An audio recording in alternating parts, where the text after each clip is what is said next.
American women's patriotic duty in wartime is to be silent about everything except support for the troops and the commander-in-chief. That was the general idea in 1917.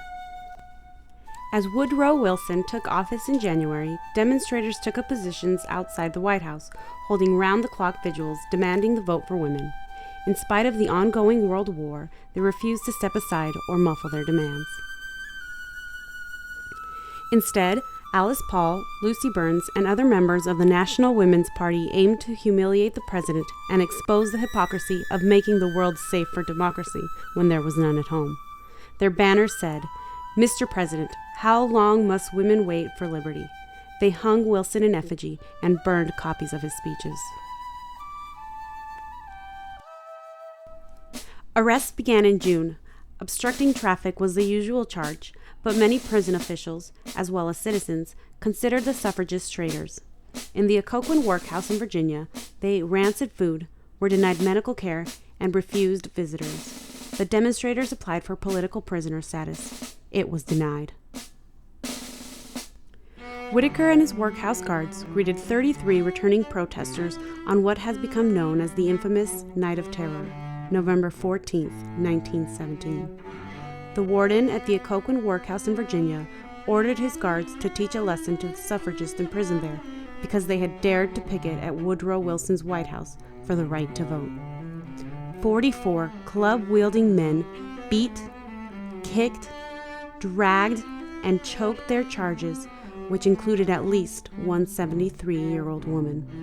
Women were lifted into the air and flung to the ground.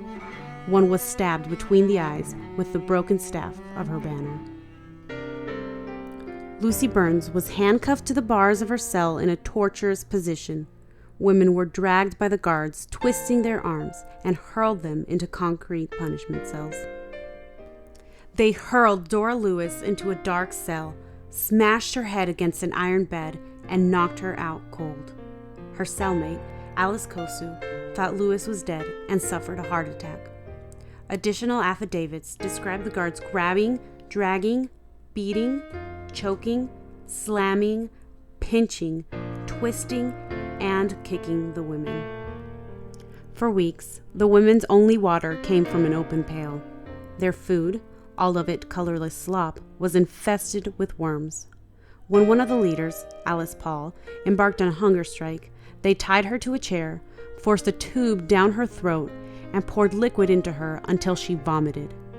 She was tortured like this for weeks until the word was smuggled out to the press. For all the pain, this brutal night may have turned the tide. Less than 2 weeks later, a court-ordered hearing exposed the beaten women to the world, and the judge agreed that they had been terrorized for nothing more than exercising their constitutional right to protest. It would take 3 more years to win the vote, but the courageous women of 1917 had won a new definition of female patriotism.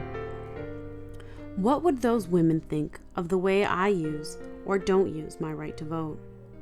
All of us take it for granted now, not just younger women, but everyone who has the right to vote.